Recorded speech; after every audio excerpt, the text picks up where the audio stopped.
Bonjour à tous, j'espère que vous allez bien. Je suis ravie de vous retrouver avec cette nouvelle vidéo. D'autant plus que ça fait un moment que je n'ai rien publié sur la chaîne YouTube, que je n'ai même pas fait de live. En fait, j'avais besoin de prendre du temps pour moi et je l'ai pris. Mais aujourd'hui, je vous retrouve avec grand plaisir pour parler des vieilles âmes et des jeunes âmes. Il y a une croyance en spiritualité qui est de penser que les vieilles âmes sont plus disciplinées et plus aimantes que les jeunes âmes. Comme elles ont eu plus d'incarnations, elles ont donc eu plus d'opportunités de recevoir des leçons, d'apprendre, d'élever leur conscience. Donc, effectivement, les vieilles âmes devraient être plus disciplinées, plus sages, plus aimantes que les jeunes âmes. Mais en réalité, ce n'est pas toujours le cas. Et je vais vous montrer que cette croyance n'est qu'une croyance. Mais avant ça, j'aimerais faire un petit récapitulatif de tout ce qu'on peut lire, entendre sur Internet à propos des vieilles âmes. Et pour ça, j'ai regroupé environ une douzaine de caractéristiques, de qualités qu'ont les vieilles âmes. Et je vais vous les transmettre là. J'ai choisi celles qui reviennent le plus souvent. Alors, il y en a qui effectivement sont vraies, mais il y en a d'autres avec lesquelles je ne suis pas du tout d'accord et je vais développer ça après. Alors, on dit que les vieilles âmes sont détachées du matériel. Elles sont réfléchies et posées. Elles aiment être seules, elles aiment le calme, elles se sentent différentes depuis l'enfance et peuvent avoir du mal à s'adapter à ce monde. Elles aspirent à être libres et en paix. Elles aiment faire des recherches sur la spiritualité, elles aiment s'enrichir de connaissances, elles ont beaucoup de compréhension et sont sensibles aux malheurs des autres, elles agissent avec le cœur, elles sont bienveillantes et aiment apporter aide et soutien. Elles ne font pas de mal et sont altruistes. Elles sont très intuitives, elles aiment transmettre et elles ne sont pas obligées de se réincarner. Si elles le font, c'est pour aider les autres. Je suis assez mitigée sur tout ça. J'ai autour de moi des personnes, donc ce sont des vieilles âmes, j'ai aussi des jeunes âmes. Il y a des vieilles âmes qui sont même en chemin de vie de maître nombre, c'est-à-dire 11, qui sont, je pense, censées être là pour guider les autres. Ces personnes-là ne sont même pas éveillées à la spiritualité. Par contre, je connais des jeunes âmes qui, elles, s'intéressent beaucoup à la spiritualité et font un travail sur elles. Alors moi, je me dis, si les vieilles âmes sont si sages, qui fait le mal dans le monde? Eh bien, forcément, les jeunes âmes, puisqu'il ne reste qu'elles. Et c'est d'ailleurs ce qui est dit, que ce sont les jeunes âmes qui font du tort aux autres. Comme elles n'ont pas été beaucoup incarnées, elles n'ont donc pas reçu beaucoup d'enseignements. C'est pour ça qu'elles n'ont pas une conscience très élevée, c'est ce que j'ai entendu. Elles manquent de compréhension, elles manquent de sagesse, et c'est pour ça qu'elles ne sont pas toujours dans la lumière. Ce n'est pas facile à entendre pour une jeune âme, surtout si cette personne fait le bien. Alors, on peut se poser la question, mais si les vieilles âmes ne font jamais de faux pas, et que ce sont les jeunes âmes qui font le mal, ça veut dire que les vieilles âmes n'ont pas de karma et pas d'épreuves, puisque les karmas et les épreuves sont liés aux vies passées, c'est lié à nos erreurs, à nos manques, à tout le mal qu'on a pu faire. Donc si vraiment elles n'ont ni karma ni épreuve, ça veut dire qu'elles n'ont ni leçon ni enseignement à recevoir. À ce moment-là, pourquoi est-ce que les vieilles âmes viendraient se réincarner? Eh bien, pour la même chose que les jeunes âmes, pour leur évolution. Et là, je vais reprendre ce que j'avais dit dans une vidéo il y a 2 ans. Je ne vais pas refaire la vidéo complète, je vous invite à regarder cette vidéo, vous trouverez le lien en barre d'infos. C'est une vidéo qui concerne l'évolution et savoir si on est une vieille âme ou une jeune âme. C'était surtout pour savoir où on en était dans notre évolution. Voilà. Donc je ne vais pas, comme je viens de dire, de reprendre cette vidéo, je vais reprendre l'essentiel. Donc, ceci est l'arbre de vie. Dieu a créé l'univers en commençant par le haut. L'arbre de vie est à l'envers. Donc il a commencé par Keter. C'est la première séphira. Puis il est passé à Okmar, puis à Bina, à Ezed, à Gebura, à Tiferet, à Netzach, à Od, à Yesod et enfin Malkout qui représente la terre. Ça, c'est le sens de la création. Notre travail, c'est de remonter cet arbre de vie dans le sens de la création. Ça, c'est la terre, c'est là où se passent les incarnations. Et donc, nous devons remonter en commençant par Yesod, puis Od, puis Netzach, Tiferet, Gebura, Eset, etc. pour arriver tout en haut à Keter. C'est ce qu'on appelle l'évolution. Dans chaque séphira se trouvent 8 anges. Je ne compte pas la terre, puisque c'est là où se passent les incarnations, il n'y a pas d'anges. Donc 8 anges multipliés par 9 séphirotes, ce qui fait 72 anges. 72, ces 72 anges représentent les 72 facettes de Dieu ou les 72 qualités de Dieu.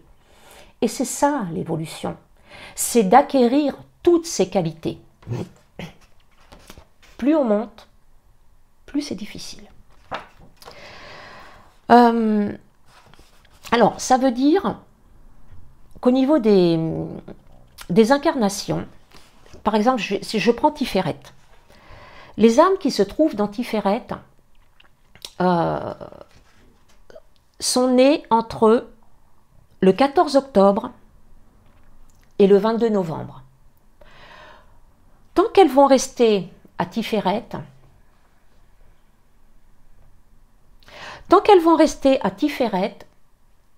leurs incarnations se feront toujours du 14 octobre au 22 novembre. Quand elles vont passer à la séphira suivante, elles vont changer. Ce sera du 3 septembre au 13 octobre, jusqu'à ce qu'elles passent à la séphira suivante et jusqu'en haut, comme ça. Donc on peut rester pendant des siècles dans la même séphira avec la même période de naissance. Notre travail, quand on est dans une séphira, c'est, je vais commencer par le début, puisqu'on commence ici, les incarnations, la séphira qui est la plus près de cette 3e dimension qu'est la Terre.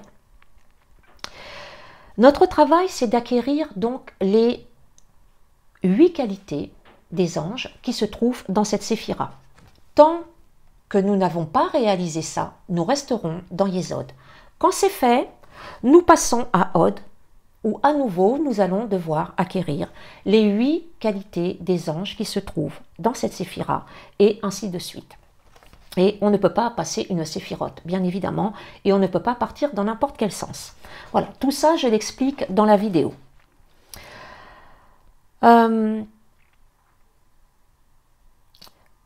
Je pense que vous avez déjà entendu dire que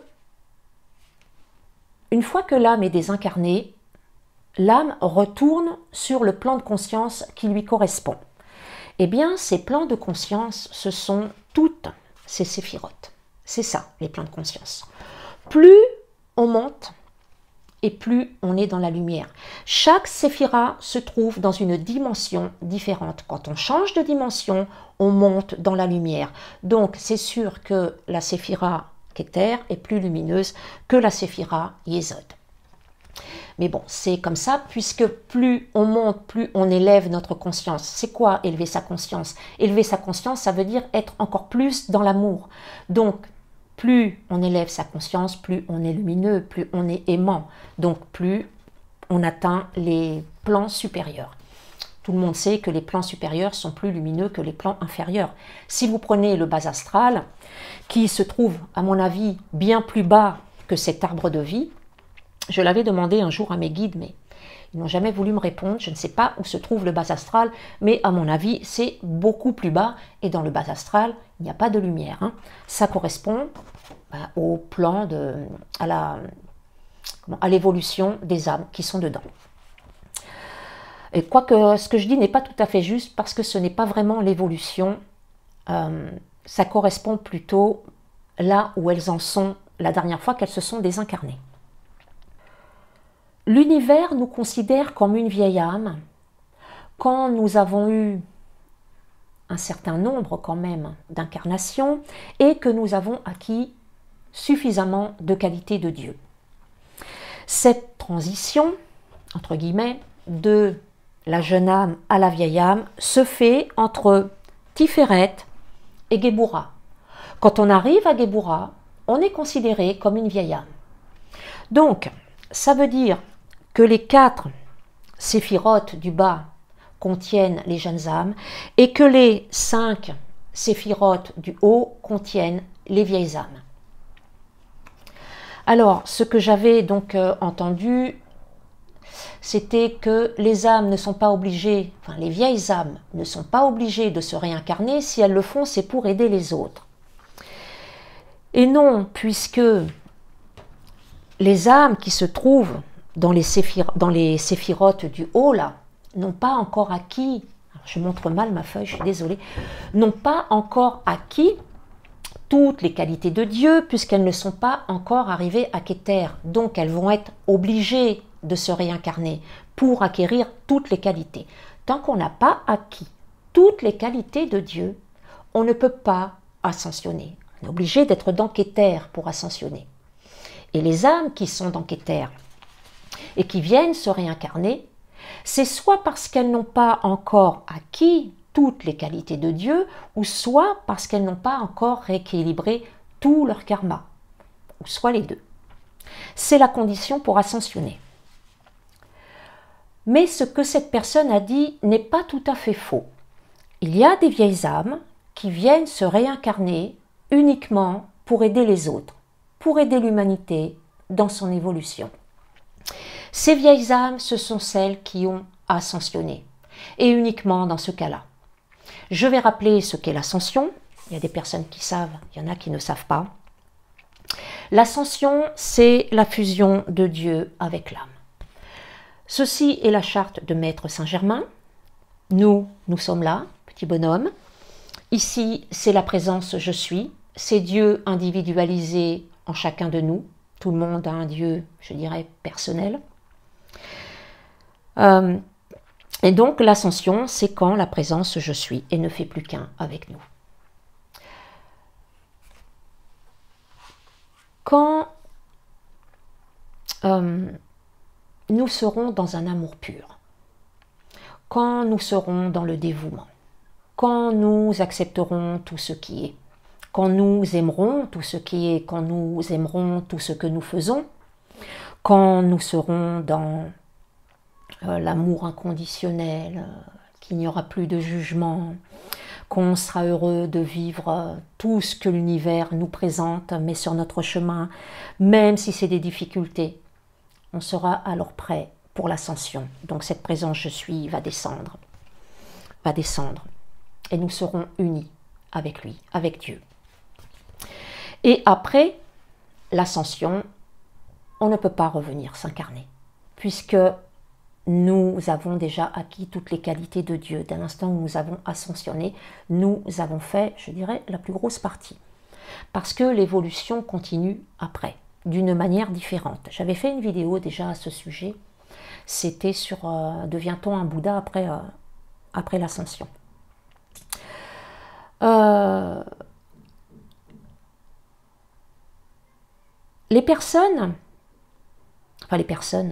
Les âmes qui vont donc revenir après l'ascension, effectivement, c'est pour aider les autres, mais elles ne peuvent pas décider comme ça de revenir. Il faut qu'elles en fassent la demande au Seigneur du Karma, il faut qu'elles en demandent l'autorisation, comme l'avait fait Maître Saint-Germain, et si elles ont l'autorisation, à ce moment-là, elles peuvent venir. Je vais reprendre ce que j'ai dit en début de vidéo, que les vieilles âmes sont plus disciplinées, plus aimantes, plus sages, plus en paix que les jeunes âmes.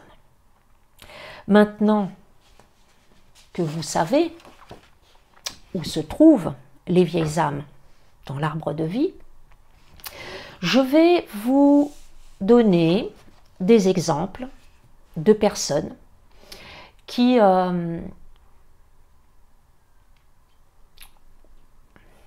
des tueurs en série, des dictateurs. Et vous allez voir que les vieilles âmes aussi peuvent manquer de sagesse et d'amour. Adolf Hitler, Saddam Hussein, Michel Fourniret, qui est un tueur en série, se trouve là, dans Keter. Pol Pot, qui était un dictateur, il est là, dans Okmar. Patrice Allègre, tueur en série, est là, dans Bina. Fidel Castro, dictateur, il est là, dans Essed. Vladimir Poutine, qui est considéré comme un dictateur, pour certains, pas pour d'autres. Moi, je pense que quand on déclare la guerre à d'autres pays, qu'on ne cherche pas à être en paix ou de faire du bien aux autres, à être dans l'harmonie, eh bien on n'est pas dans la lumière. Et Vladimir Poutine, il est là, à Guéboura. Donc vous voyez que les âmes aussi peuvent faire des faux pas, elles peuvent déraper. Pourquoi déraper quand on est une vieille âme alors qu'on a déjà passé toutes les qualités des anges? Arriver ici, on ne devrait pas, c'est comme ça, on vient s'incarner avec des mémoires, et ce sont nos mémoires qui nous font agir de telle ou telle manière. J'avais fait des vidéos aussi là-dessus. Là, j'ai cité des personnages connus, mais il y a des millions de vieilles âmes qui sont incarnées actuellement, qui mènent une vie tout à fait ordinaire, et qui sont revenues pour réapprendre ce qu'elles ont oublié. Je vais vous montrer un plan de vie d'une vieille âme, celui de Céline Dion. La grille entourée en rouge, où il y a marqué domaine et énergie, c'est une grille d'inclusion. Cette grille nous indique nos karmas. Vous avez également les nombres entourés en rouge, ce sont des dettes karmiques. Ce n'est pas la même chose que les karmas. Et nous avons également des défis de vie. Ils sont là, en bas à droite, entourés en rouge. Ce sont ces trois éléments qui nous renseignent sur notre présence ici et les difficultés que nous traversons, les épreuves que nous traversons. Ils nous renseignent sur nos erreurs passées, sur nos manques, sur tous nos faux pas, sur également ce que nous avons besoin d'apprendre, les leçons, les enseignements que nous avons besoin de recevoir.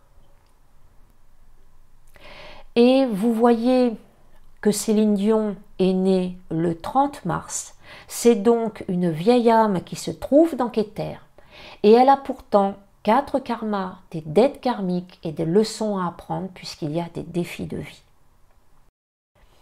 J'avais fait en août dernier une série de vidéos sur le sujet que je vous invite à regarder. Vous trouverez les liens en barre d'infos. Ces vidéos sont vraiment intéressantes.